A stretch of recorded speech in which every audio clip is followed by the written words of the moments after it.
I always still had that entrepreneurial spirit. And so Were there any competitors at that time, or were you the only one? How do you see different business models between the two continents? I think that Europe has really taken the lead on that. It's very gray in terms of you don't know which orthodontist or in which country or in which region that treatment plan was actually prepared. Hi, Sheldon. How are you? Well, Nipun, how are you? I'm good. Sheldon, welcome to the 4D podcast. Thank you. So, Good to be here. Thanks for having me. oh, great. Always great to talk to you. So, I'll give a brief introduction about yourself, Sheldon, and then we'll start. And there are a few things that we'll open up with. So, just as a brief intro about yourself. So, your full name is Sheldon Crancher. You have 30 plus years of experience in healthcare. In the last 12 to 15 years, you have been working integrating clear aligner orthodontics into practices in North America and Europe, or kind of globally in a way. You have held some great positions before as a European director of business development at Align Tech, and also marketing director at UCLA School of Dentistry before starting Clear TPS and Clear Forward, where you are co-founder of those two businesses. Indeed. That's a really good CV, Sheldon. Welcome to the podcast. Oh, thank you, Nipun. I appreciate that. It's been a lot of fun. And really, I think by all measures, the fun is just starting. Well, that's really good. And so I think before we started rolling, I think we were talking about the Tim Ferriss and the 4 hour work week, right? And we thought, Yeah. let's start with that. So I think, do you want to give a brief introduction about how did you the journey of yours into Clear DPS and Clear Forward, and how that book or that author kind of played some role in that triggering that journey? Yeah, So I think let's indeed. start. I think there's something common between us on that from that book and that Yeah, author. no, it was an interesting point in common for sure, Nipun, and actually how the story goes. I've always been an entrepreneur, even from when I was quite young. I had my first job when I was 8. I had a paper route when I was 8, and so that entrepreneurial spirit was always there. And even through my experience and some of what you shared, but working for organizations like Johnson and Johnson and Smiths Medical, Align Technology, I always still had that entrepreneurial spirit. And so dating back to around 2002, 2003, when I had my first startup, I was working for Johnson and Johnson pretty much all the way until the time that I worked at Align Technology. I had a startup in parallel to my full-time work commitment. And I encountered the book, The 4 Hour Workweek, as you mentioned, while I was still working at Align. And on the back of the book, interestingly, it offers a warning. It says, if you're not ready to quit your job, don't read this book, which is an interesting kind of invitation or challenge. And so I took it literally and I put the book on the shelf because I really, really enjoyed working for Align. It was the best job I ever had. And when I was ready to finally kind of make that pivot, I actually picked up the book and got a lot of really good ideas. So the timing was interesting. The timing was actually perfect. And then I finally, I think it was 2015 or 2016, finally left Align Technology, left the corporate world, and committed full time to the businesses. And it's been just an incredible journey up until now. And I think I already mentioned, I think it's just starting to really kind of unravel and really get even more exciting and more fun. And honestly, partly because of people like you, Nipun. And I just want to quickly say how much I appreciate what you're doing in this space. You kind of just came in and showed up and said, you know what, let's get some fresh eyes on what we're doing with aligner orthodontics globally. And I think the solutions that you provide and the way that you've engaged probably almost every aspect of the industry has been very impressive, and I think a breath of fresh air for the aligner orthodontic industry. So I want to compliment you on that. No, thanks. I think you were very kind with your words, but thanks for talking about that. But yeah, I think the focus is on you today. So I think all the questions would be to learn more about you. Sure. So I think I'm very curious, and I know I know you for the last, I think, 2 years now, if I'm not And wrong. yeah, it's been a couple of years at least, maybe Yeah, even longer, maybe even longer. And I virtually think until recently. virtue until recently in Ireland, which is why it talks about in the book. Tim Ferriss also visited Ireland Mhm. when he left his job, for a few weeks to take a Europe trip as well. And we'll talk about your trip as well, Sheldon. I think that would be our last question about the Yeah, balance in life as well. But I think let's start with your professional career. And I think you mentioned about your Clear TPS and Clear Forward, like the year 2015, 2016. So what was the gap in the market that you were seeing at that time while working at Align Tech? Because I think they had the majority of share, and I think almost all the share globally of yeah, clear aligners. So what were they not doing which led you to find something such as Clear TPS? yeah. It really actually started almost on day one when I started with Align Technology back in 2007. And I remember it very vividly. I walked into a dental practice, and two things happened. One was the doctor put a set of models in front of me and asked me the question, "Is this a good Invisalign case?" And I said, "Absolutely, it's a perfect Invisalign case." I had no idea what I was still in training, home training, and but I was eager to get out in the field. And the second thing that happened was he walked me over to this computer screen with a ClinCheck on it and said, why did this case not treat out? Why am I on my third case refinement? So almost literally on day one, I recognized one of the biggest challenges that doctors had with Invisalign specifically, and now I think more broadly, just aligner orthodontics in general, that there was this gap between aligner manufacturer and treating doctor. And I think specifically in the case of general dentists, there of course is a lack of orthodontic training in dental school, or even in a lot of instances, zero orthodontic training. And so they enter into this aligner orthodontic realm. And then there's this technology component that is way over their head as well. So you've got this kind of clinical gap, you've got this technology gap, and that really kind of defined the reality in at the practice level. And then fast forward in 2011, I transitioned to the European organization with Align. And at the time, they were probably a good 7 years behind the rest of the world. Well, at that point, it's really mostly North America. So I got to kind of see a sort of repeat, but I saw and identified the same exact challenge, this gap between aligner manufacturer and treating doctor, and the clinical, the clinical gap as well as the technological gap. And so that was kind of my invitation in 2012 to say, you know what, we can bridge this gap. And so we founded Clear TPS, Clear Treatment Planning Solutions, in 2012. While I was with Align, the European organization, alongside of Hank here, my business partner. And as it turned out, I transitioned back to the US, back to my old territory.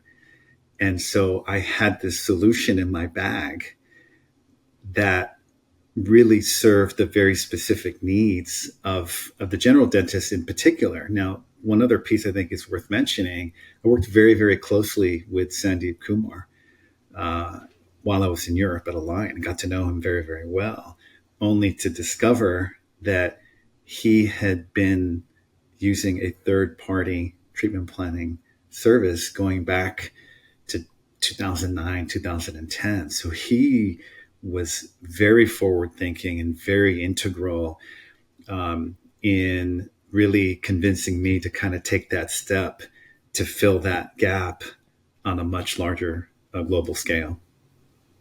That's nice. That's great. And while you said that you were still working on the European side of Align Tech, did you not pitch that to Align Tech that, guys, you're missing out on this? Well, so that's kind of part of how it happened, in terms of the fact that what I discovered along the way, working closely with Align Legal and Regulatory, was this limitation by the FDA and the 510K, approval process limited, and still today limits, the ability for any lab that is an FDA regulated entity from providing clinical diagnosis. So it became clear to me that that Align Technology, as an FDA regulated entity, with the Invisalign system being a class 2 medical device, that they wouldn't be able to do that even if they wanted to. So I knew at that moment I had to do it on my own as a third party, in order to kind of stay outside of that FDA kind of regulation. And it worked out, and that was now going on 12 years ago. That's nice. Were there any competitors at that time, or were you the only one thinking about There this were, solution? yeah, there were maybe a couple. There were some former Align technicians that kind of had a similar idea. They saw the same opportunity. The difference was, when we started, Nipun, and I think we've had this conversation before, that the difference in what we do is, because we're not an FDA regulated entity, we can provide a clinical diagnosis. And so the technician is a technician. And with respect, there are a lot of really, really good technicians. I mean, we have some really good technicians too, for some of our lab customers' engagements. But there's clearly not a clinical diagnosis happening with a technician. And that doesn't entirely fill the gap that exists between manufacturer and treating doctor. And is that the same? Is that only for the FDA approved class 2 medical device manufacturers, or what about Europe, outside of the Yeah. United States? So the CE mark follows almost the same exact guidelines as the FDA as it relates to providing health information or clinical diagnoses. And it really kind of stands to reason. I mean, technically, you wouldn't want a laboratory making a clinical diagnosis. Now, plenty of them have clinicians. A lot of them will hire orthodontists, but the reality there is, not all orthodontists are created equal. We know that. Not all orthodontists have the level of training with aligner therapy in residency. There are only now, in the last maybe 5 to 10 years, programs, postdoctoral programs, residency programs that are dedicated entirely to aligner therapy. But a lot of the residency programs, a lot of the orthodontic residency programs around the world, still don't have aligner therapy integrated into the residency program. So these orthodontists are coming out of residency with little or no experience with aligner therapy. So a lot of these orthodontists that are being hired by labs, yes, they're orthodontists, and they're probably amazing orthodontists, and they understand everything about the biomechanics of tooth movement, but they haven't worked with aligners. And somehow that's supposed to translate into being able to support a broad customer base potentially, and meet the very specific needs and nuances of a general dentist, which, as you know, is very restorative in nature. So they have very specific needs. They're not treating an aligner case in the same way that an orthodontist is treating an aligner case. And that's just a fact. And so what I find really ironic is the newer, you asked about the number of players in the space. Of course, that's changed. And we have a fair number of new treatment planning companies that are even founded by orthodontists. And I think it's fantastic. I think the more the merrier. I mean, I think it's great. I think it's a compliment and an affirmation of the fact that we're in the right space at the right time doing the right thing. But again, this idea that, yeah, orthodontists either have a really high level of experience with aligner orthodontics, and or they are able to really be super attentive to the specific needs and nuances of the GP. Yeah, those are real variables in the equation that that maybe they don't fully understand, or even are overlooking potentially. Yeah, makes sense. And I think that's kind of a lot of labs, as you mentioned, are hiring orthodontists, or they do branding that our treatment planning services are provided by certified orthodontists, and you see that there's this.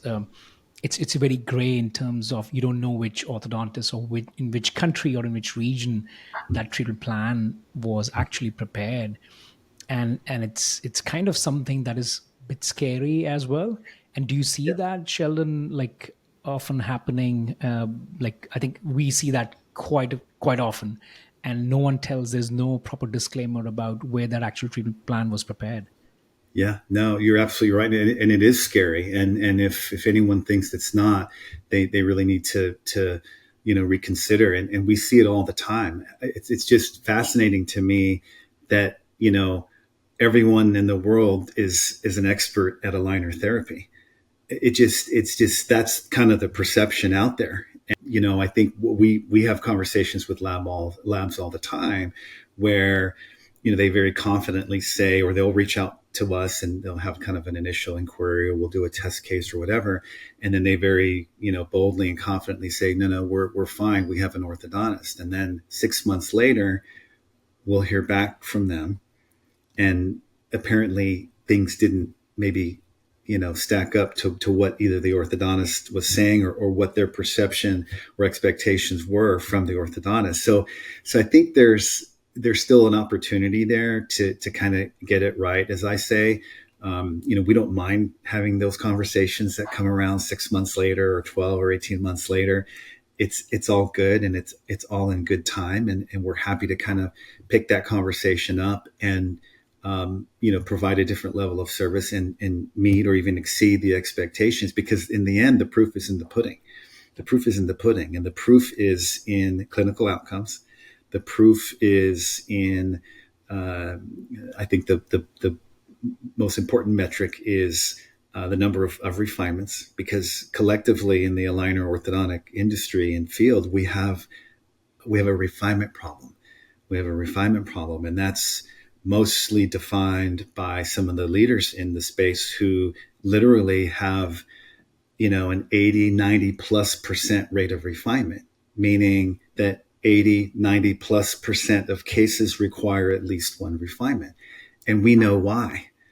We know why there's such a high rate of refinement. And consistently in the cases that we diagnose and optimize, especially with some of the leaders, the leading brands in the space, is consistently less than 25%. And so that's really, I think, the most important metric.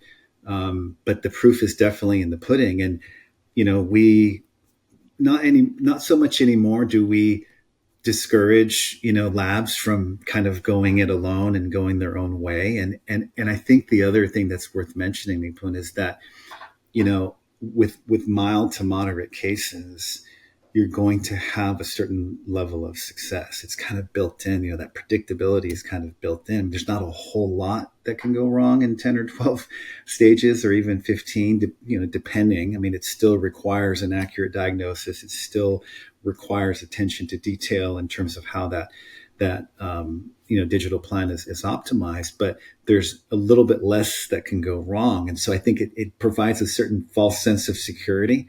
We're doing great with these 10 to 12 stage cases, but then as soon as you go to 15, 17, 20, 25, 30, then it's a whole different story. Because if you don't get it right, if you're leaving, Buenos Aires and you're trying to go to Iceland and you're 1 degree off, guess what? you're going to end up in New Delhi, or wherever you're going to end up. And so you don't need to be that far off to end up.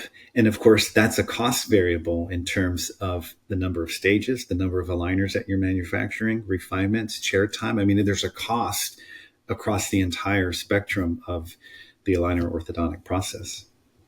Yeah, no, I think that cost thing is one of the biggest factor, and I think not many people see that as a holistic figure. They see that immediate cost savings and not the long term Mm-hmm. cost savings as well. So Sheldon, let's walk through a typical workflow and of, let's say, first of all, I think how clear TPS and clear forward is different. I think let's start Yeah. with that, and then if you want us to walk kind of, I'm very interested in knowing what touch points are in clear TPS or clear forward's journey. Where are you involved? And what point do dentists think that, okay, fine, let's talk to clear TPS, or that's a service we should be taking? So what are the different use cases that you're seeing within the your Yeah. companies, where labs or DSOs should be talking to you? Yeah, absolutely. So the distinction we make between the Clear TPS and Clear Forward, Clear TPS was our first treatment planning company, and that was specific to the Invisalign system and the Invisalign brand. It still is. So it's exclusive to the brand. We're not exclusive with Align Technology. We've had various engagements and contracts with Align in different regions of the world. We're always looking at another entry point to support Align in their growing business. So Clear TPS is specific to the Invisalign system, the Invisalign brand, whereas Clear Forward, we started that in 2017, and it actually happened to be during the month, and I don't know if it was the exact day, but it was November 2017, which marked the day that the first 42 Invisalign patents expired. So it was kind of timely in that sense. But from that point forward, Clear Forward represented basically all non-Invisalign aligner systems. So we were working with various treatment planning softwares, and we entered into other realms, other brands. We actually entered into about a year ago, entered into a global partnership with Strawman ClearCorrect, where our system is completely integrated into ClearPilot, and working with other aligner systems or supporting doctors. So the engagements are more with the doctors and or the DSOs, as you had mentioned, in terms of kind of that workflow and that process and where we enter in. It's a great question, because that's a lot of times people just kind of struggle with, okay, how does it actually work? And how it actually works is, once there is a digital treatment plan, whether that's ClinCheck or otherwise, whatever the software is, at that moment, because remember, and I think this is important to mention, that digital setup is an initial digital treatment plan setup by a technician. And I think it's important to really emphasize that, because I think that's really the beginning of where this kind of starts going the wrong way for a lot of treating doctors. Yeah, and I think, a lot of the aligner manufacturers, they somehow kind of create the perception that that's something that can be approved. They don't, they depend entirely on the clinical expertise of the treating doctor. But we tend to forget that it's an initial treatment plan setup. Hasn't been diagnosed, hasn't been optimized. And so that's where we pick it up. And so once that digital treatment plan, that initial treatment plan setup exists, whether it's ClinCheck or otherwise, then it's referred to Clear TPS or Clear Forward for diagnosis and treatment plan optimization. And so that's really the I think the message for any doctor, any DSO, any lab that is considering taking the proactive approach to say, you know what, let's let's start on the right foot. Let's not necessarily depend on this aligner manufacturer generated initial digital treatment plan setup. No, let's properly diagnose, and let's optimize the plan for the greatest level of predictability, the greatest stability, predictable, and aesthetic outcome. That's where I think there's a big opportunity, especially for DSOs and maybe even more so labs, who kind of get to make those decisions up front on the front end. And assuming they're making the right decisions, that's going to be something that impacts them long term. That's great. And is your relationship with the manufacturers, or who decides? Is it more to do with the labs than to do with the dentists or the doctors? Or does it the other way around, or is it depends on the case, use Yeah, case by case so it's a basis? good question. Essentially, so we either will deal directly with the clinician, with the practicing doctor, or the DSO directly, or we'll actually have a relationship with the manufacturer, who then owns the relationship with the practicing doctor and or DSO.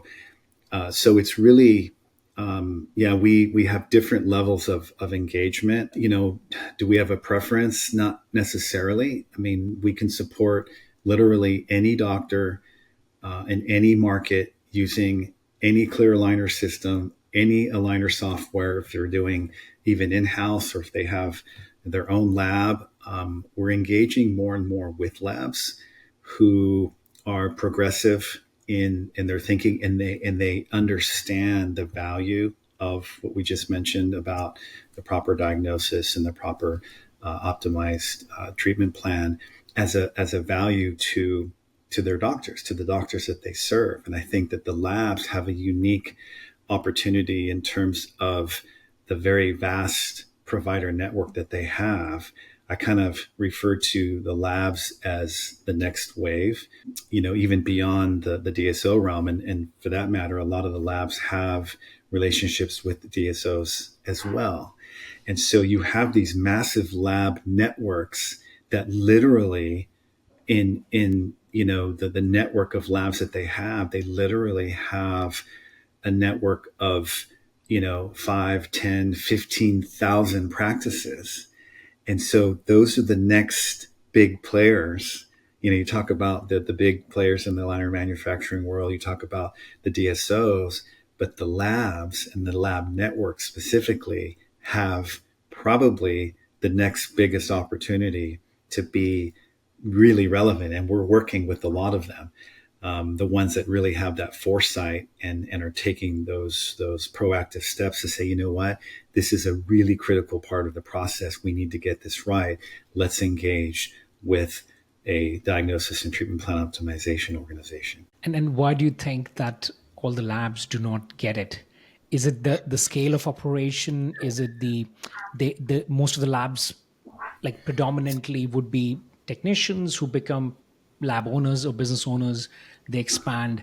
But I think refinement, like you mentioned, I didn't know the stats, but I think reducing that from 75% to 25% Yeah, refinement rate, that's massive, right? Then you're it talking is. about 80 to 90% of cases going into refinement, and Yeah, that's like massive, not just production cost, time, right? yeah. Logistics, everyone, time for everyone. And I think that's where why do you think not every lab thinks, even though they are doing 3 cases or 3,000 a month, Yeah. why is it not it should be a no-brainer for everyone? It should be, but I think it's a couple things. One, it's we say that they don't know what they don't know. Mm. That's one. And what I referenced earlier, if they really are at the moment in that kind of 10 to 12 to 15, there's that success, and there's that potentially that false sense of security that they're having success, and they're following the traditional align model with align the technician setups, and again in that kind of safe zone, that mild to moderate zone. But they're working with the same providers now. Some providers might be more savvy, and they're kind of moving away from a particular brand, and they're moving maybe to a lab brand, or they have a relationship or have had a long-standing relationship with the lab brand, for other dental lab needs, and now they're kind of transitioning into adding aligners as well. So there are a lot of different scenarios out there. I think that the short answer is they don't know what they don't know, and or they're having some level of success. But as soon as you go beyond a certain kind of clinical threshold, everything looks completely different, and then we get the phone call, and we're happy to engage at that point. That's very interesting. I think it's all comes back to numbers.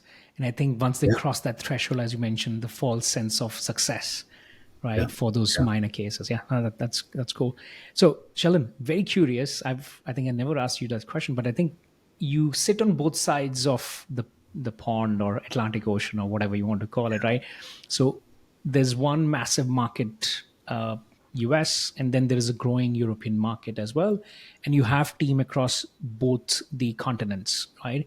So, couple of questions, right? What is different uh, in the style of business, like aligner services offering, the practicing way of offering aligners, or the business models? Is it similar? And second is that how do you see the macroeconomy in not economy, the macros of aligner shifting? yeah, Is it more fragmented in Europe versus US? And where do you see things changing in terms of market share? Because you work with so many brands, yeah. some of the top brands as well. So, what are the macro things that you're seeing? And the first question was that, how do you see different business models between the two continents?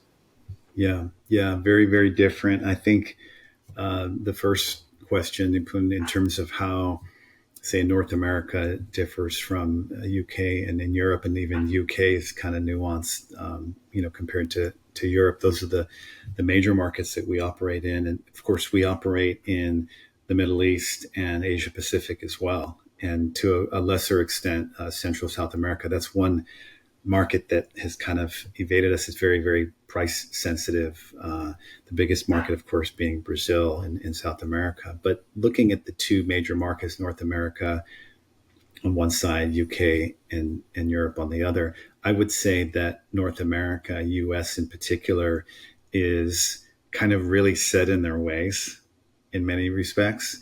I think for that reason, we've had, I think, far more success, certainly in the UK as well as Europe. And partly for the reason you mentioned that these are still kind of growth markets. I think our solution bodes well for any growth market. So, hence the whole kind of lab component, but also Middle East and Asia Pacific emerging markets. I think that that's, versus, something that's been, I mean, it's been over 20 years, 25 years now that Invisalign has been in the US market. So it's been more interesting and more difficult to really kind of enter into that in a significant way. Of course, we have engagements with the likes of Aspen Dental, some other DSOs, entering into a relationship with Smile Brands, those kinds of things. So it's now happening. But I would say the UK in particular, because that's really kind of where we started with the My Smile network with Sandeep, as I mentioned earlier. It was really well positioned for Clear TPS, especially, in the sense that they were kind of ready for it, and more open to the idea of kind of getting it right, as I mentioned earlier. But it's just a different kind of a more open mentality, and I think also from an education perspective. I mean, if you look at the programs, at the postdoctoral programs, the master's programs, certificate programs across the UK and Europe for aligner therapy specifically, there's more there than in the US, for sure. Doesn't mean that there aren't well established organizations that are very aligner centric, but in terms of actual programs that are accredited, I think that Europe has really taken the lead on that, and I think that in some ways we're kind of part of that, kind of directly or indirectly, and I think we're part of that kind of growth that we're seeing in the UK and Europe, especially. I would say. Oh, that's good. And where do you see the share, the split happening? Is that I know you go way back, even before the patents for Align Tech expired in Yeah. 2017 November. We see a lot of new brands coming up, or new labs, or existing orthodontic labs offering aligner solutions as well.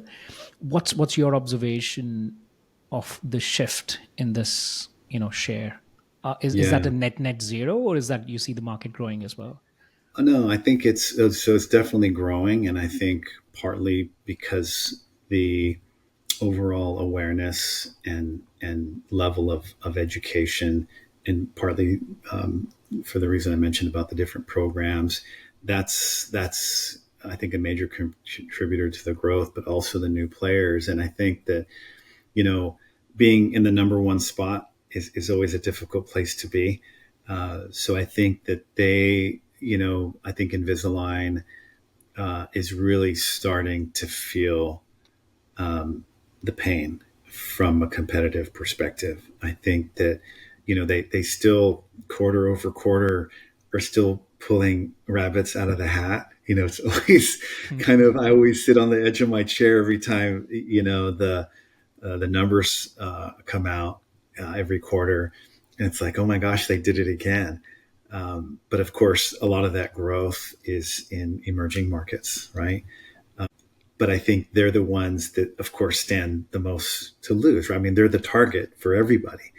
And I think that there's an interesting shift going on. Of course, there's different dynamics on the orthodontic side versus the GP or GDP side of things in terms of the different players.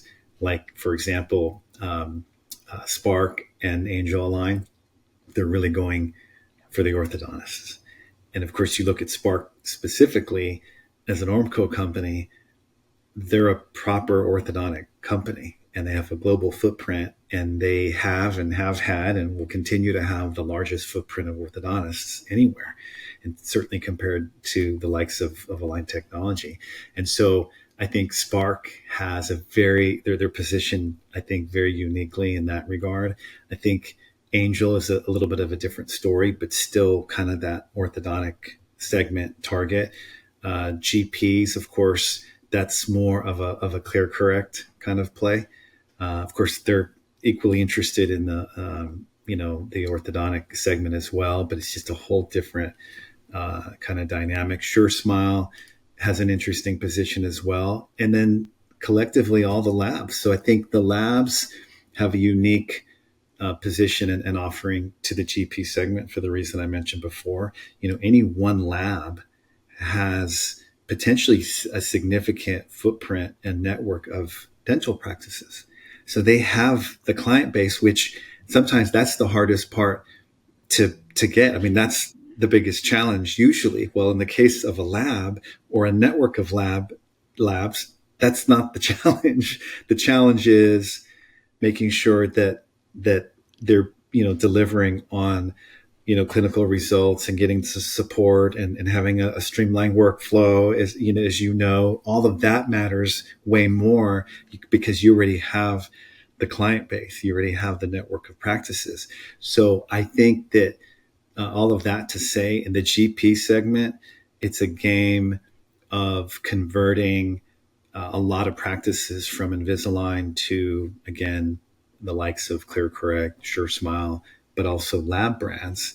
But I think the real story and what we're seeing now is, and I think it's the other answer to your question, Nipun, and that is we're seeing kind of a mix where you have a practice, and this is something that has been ongoing for well over a decade in the UK market specifically, where they will offer Invisalign, ClearCorrect, Spark.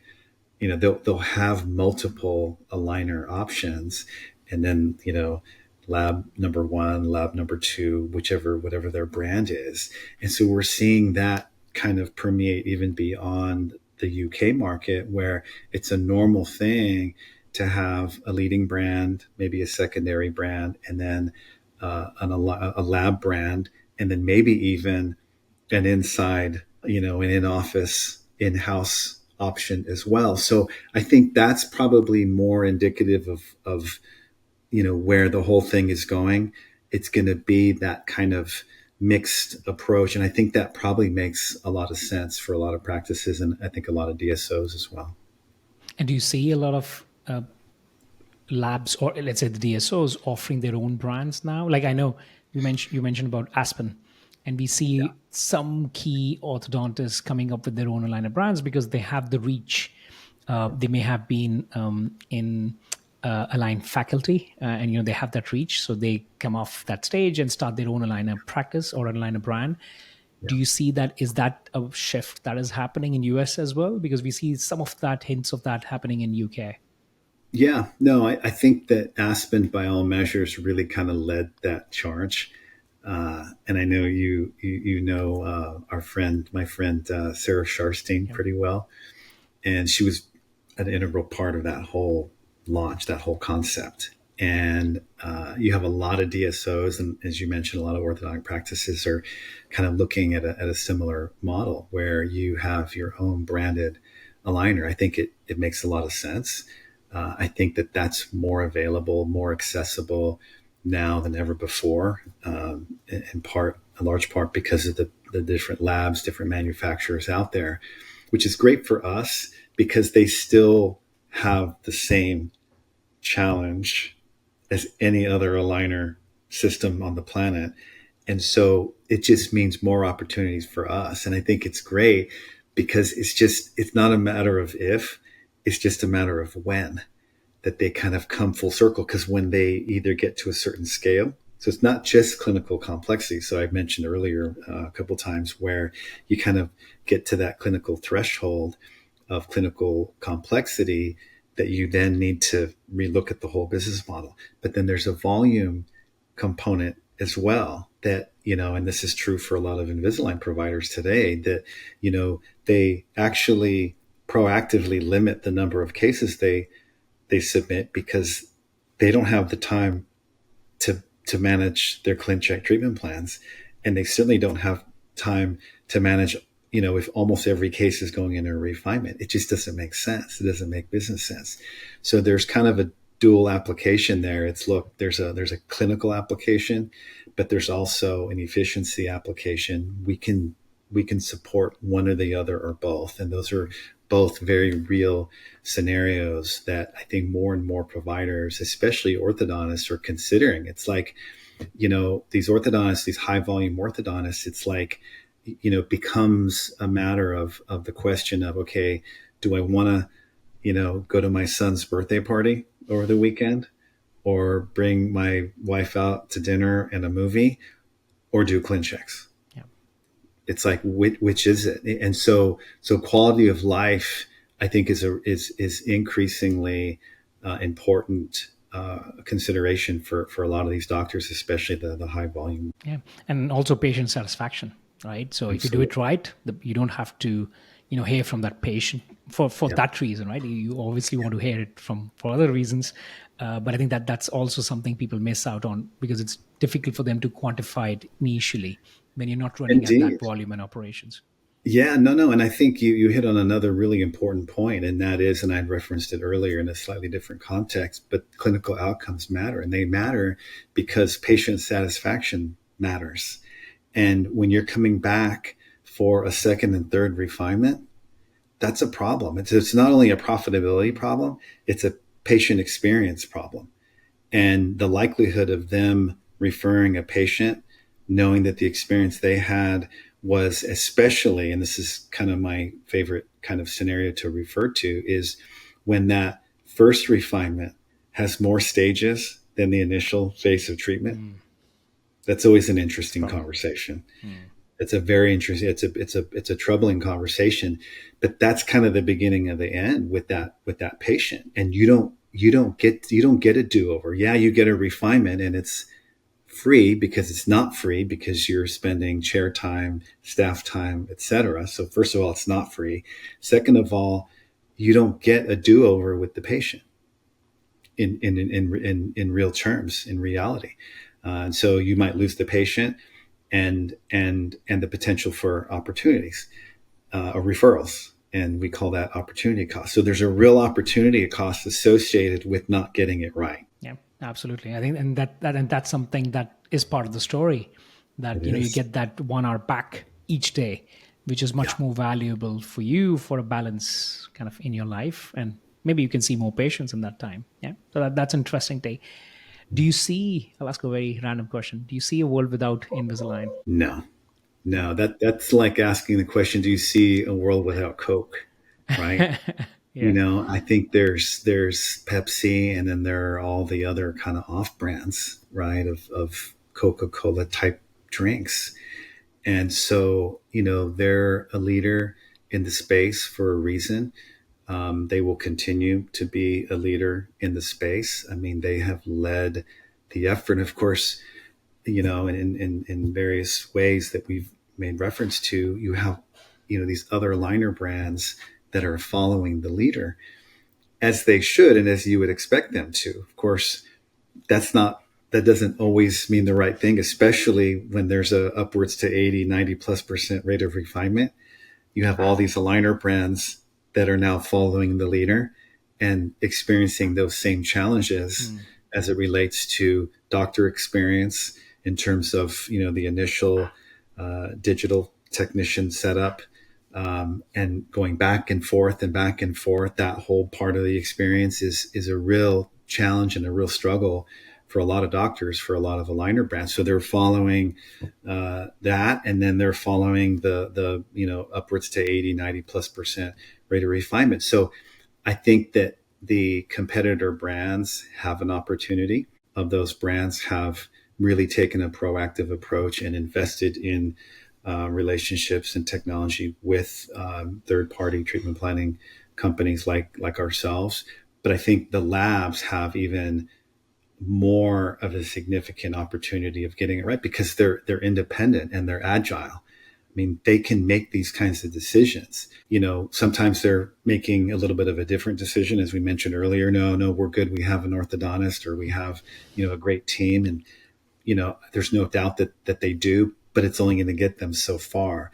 And so really, making that investment up front for what's potentially a much larger footprint than any DSO out there. And I think footprints that, potentially rival some of the leading aligner brands as well. Yeah, and that's an interesting take, because yeah, it's a and the example of Coca Cola is quite good as well, because I think Yeah. that they're here to stay as well. Um, what role do you see education plays? And I know we briefly spoke about that when we met in person as well. Like, what's the role, and where does KTPS or Clear Forward lies in terms of education? Do you provide Yeah. any education, or what's the how do you provide that mentoring and a helping hand, and how does that communication happens with the GP or the dentist Yeah. in the workflow? Yeah. I'll start there, and then I'll circle back on kind of education more broadly speaking.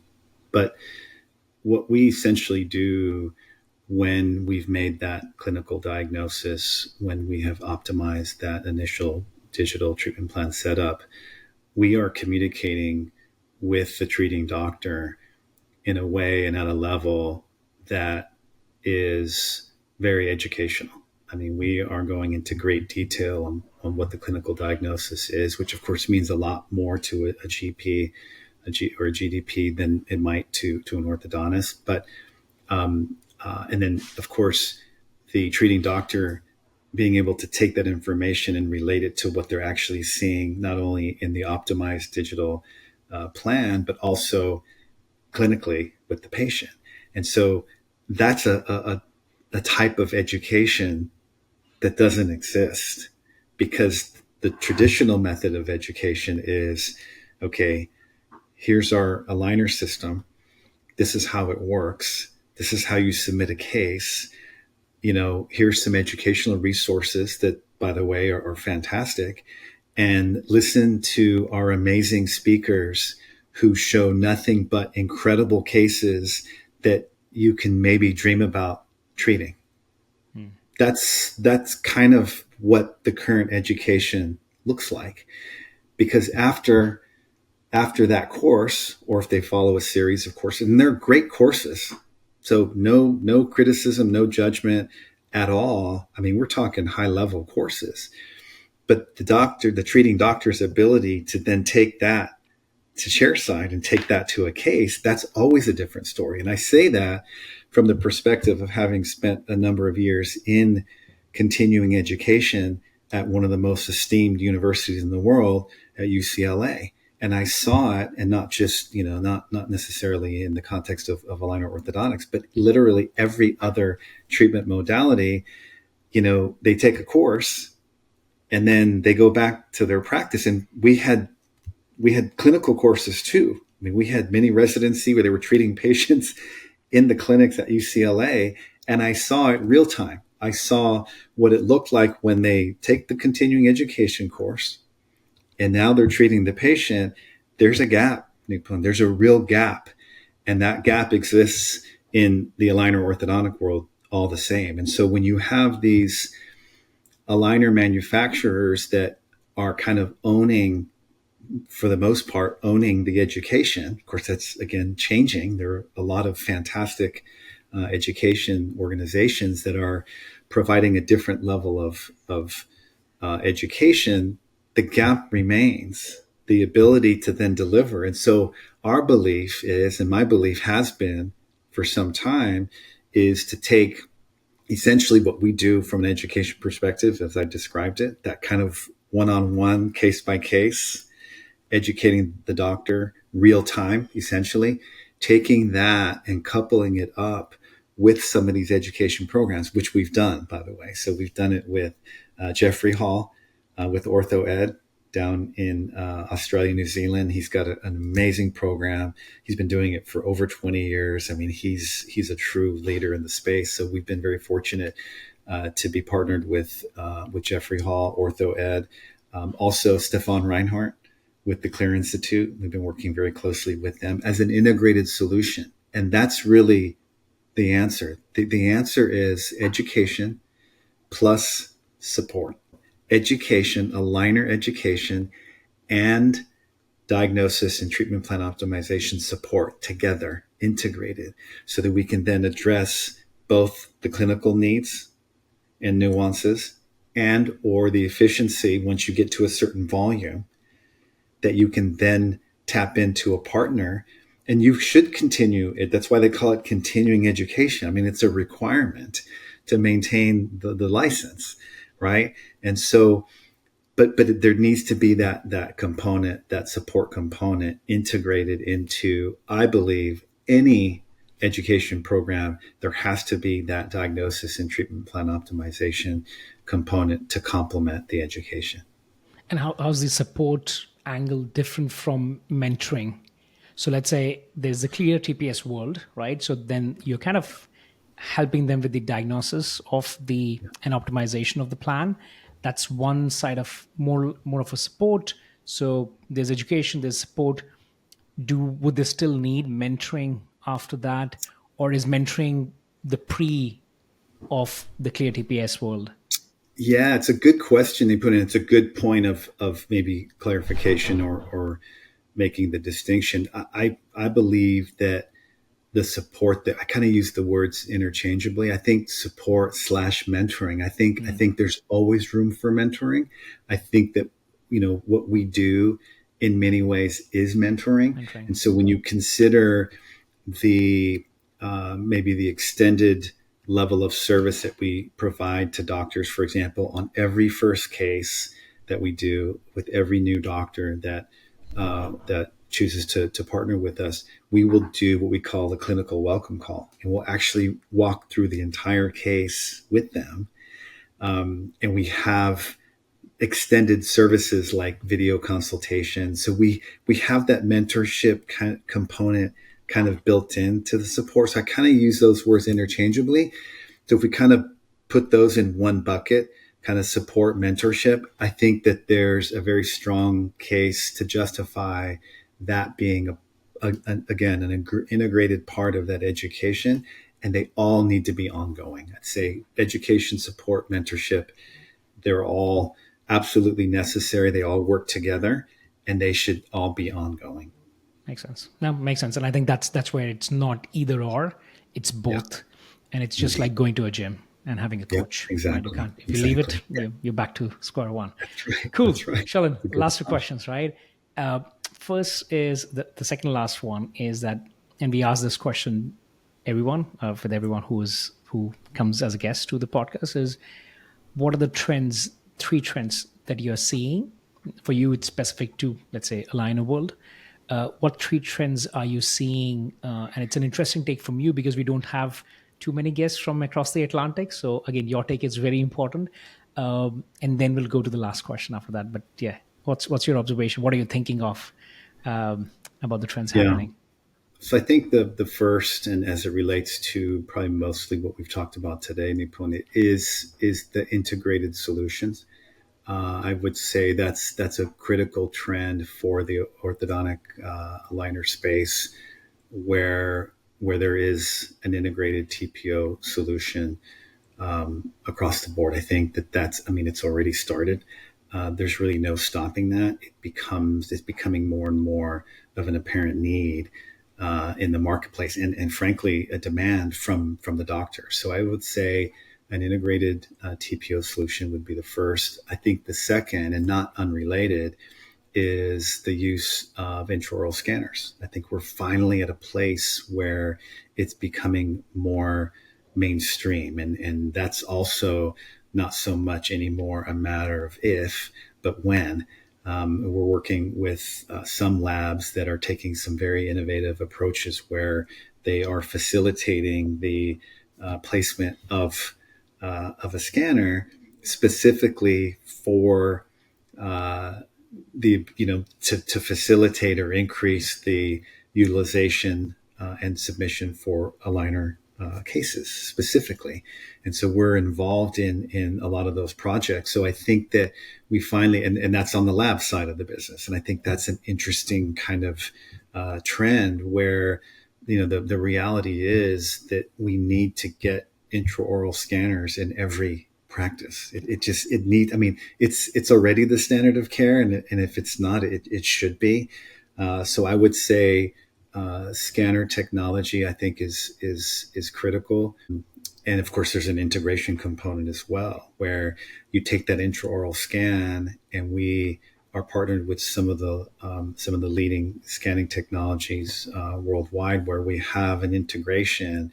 So you go from scan to aligner case submission. And so I think that's another important trend as it relates to the first point in terms of integration. I think the third, and I mentioned this earlier, and I think this is perhaps the most significant one, and that is the opportunity that labs have, either individual labs or if labs are part of a network. That's the next wave, as I mentioned earlier. It's the next big thing, and it's an opportunity that even at this point is difficult to really quantify. But we're working with some of the largest lab networks in the world. And when you look at the potential, when you look at the footprint of the practices, and again, the majority of these practices are dental practices who have even a more immediate need for both education, support, and mentorship, hence diagnosis and treatment plan optimization. So we're especially excited for that trend. I don't know that, yeah, I don't know that anyone necessarily sees it in the same way that I do, but I'm finding that I'm talking about it more and more, about this next wave of labs and lab networks that really have, yeah, quite possibly the biggest opportunity globally, because this isn't a localized phenomenon. I mean, we're seeing the lab network scenario in North America. We're seeing it in the UK and in Europe. And again, we're very much an integral part of that process. So I think that would be the third big trend that we're seeing in our space. Those are three very unique Yeah.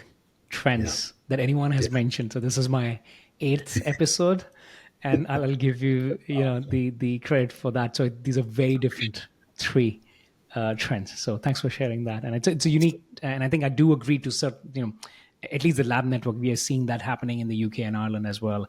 And I think iOS, having that in each and every clinic, and these are kind of fundamental shifts that are happening Indeed. in the Yeah. market as well. Cool. So we are at the last question, Sheldon. I know you recently had a 2 week trip to Europe, to Ireland, UK, and Europe. So this question is not about the trip. Again, I'll reserve that for your LinkedIn post.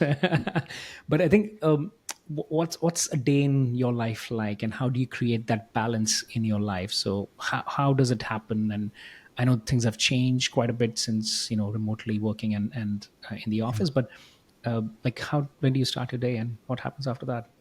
Yeah, I would say, Nipun, my my days are really centered around who I can serve, who I can help. That's really, and whether that's internally, our internal customers, meaning our, you know, our co-founders and our clinical team, whether it's serving them, or more often than not, it's how do we serve our clients, who of course are serving their patients. And so it's really, every day is centered around not only who I can serve, but how I can serve, but how I can serve better. That's I think my biggest motivation. I think that's yeah, very central to everything that I do. And I would maybe add, problem solving to that. But I think that's in the broader context of how I can serve best. So I think that's really kind of how I would describe my day, and I think that in itself creates a sort of balance, because if that's your bigger purpose, then everything else kind of falls in line with that. And I think that purpose is important, for sure. And I think the other important piece, and I think you alluded to this, with the 2 week time, the 2 week holiday that I took with my oldest son, I didn't realize how important it is to take that step away and completely separate yourself from the thing that you're most passionate about, because that's inherently good, especially if it's centered around, serving others. But only when you actually take that step back and separate yourself from that, you gain a different level of appreciation and a different level of insight. And you come back with a certain level of clarity that I haven't had in a very long time. And so it was very insightful, I'd say, in many ways, even healing. But again, it wasn't a bad situation at all. It was a great situation. But even taking that step back from that great situation and that thing that you're super passionate about is super healthy, and I highly, highly recommend it to anyone. Cool. So I think that's a great note to close this episode on. So Sheldon, thanks for sharing all your insights. Thanks And thanks for for me. being honest with all the answers. Thanks for being patient because we had a late start. But yeah, I think I want to thank you for all the things that you're doing to the industry. Want to thank you for all the insights that you share. I know you're very active on LinkedIn, and all the insights and the feedback that you share with people is something of value that is not done enough of in the industry. So I just want to kind of offer that gratitude that you are doing that, and then that's one step at a time. It's changing the way people are thinking about the whole industry and a different style of leadership as well. So thanks for being part of that and sharing all the insights. I appreciate it. Thank you for having me. It was a real pleasure, and it's been great working together, and look forward to working together more in the future. Cool. Shalom. Thank you. Thank you. I hope you enjoyed today's episode. And if you are, entering into the journey of starting your own clear aligner services, or setting up a manufacturing unit, or setting up a chain of clinics offering clear aligners, you need a really good quality software, which should have the case management side of things, which should have a remote monitoring side of things, and also should be white labeled. Smile Genius Dental provides you all in one software to do everything that you will need on those key areas. We provide you with the doctor's portal, which is the dentist facing portal where they can submit the cases and remote monitor the patient's progress. We provide the labs with the lab case management side of things, where they can manage the incoming requests from the doctors, but also have visibility of the operation side from the patient side as well. And then we have provided the patient monitoring app, because it's all about compliance and engagement at the end. So Smile Genius Dental is the all-in-one platform which is white labeled for your brand, to provide you with your consumers with that end-to-end experience, to provide more efficiency and productivity to your business without needing you to spend hundreds of thousands of dollars and years of development time to build the software yourself. So call in to our team or book an appointment with us, and we'll be happy to walk you through what Smile Genius is all about. But until next time, stay tuned for the next really good episode of the Digital Dentistry Deep Dive podcast.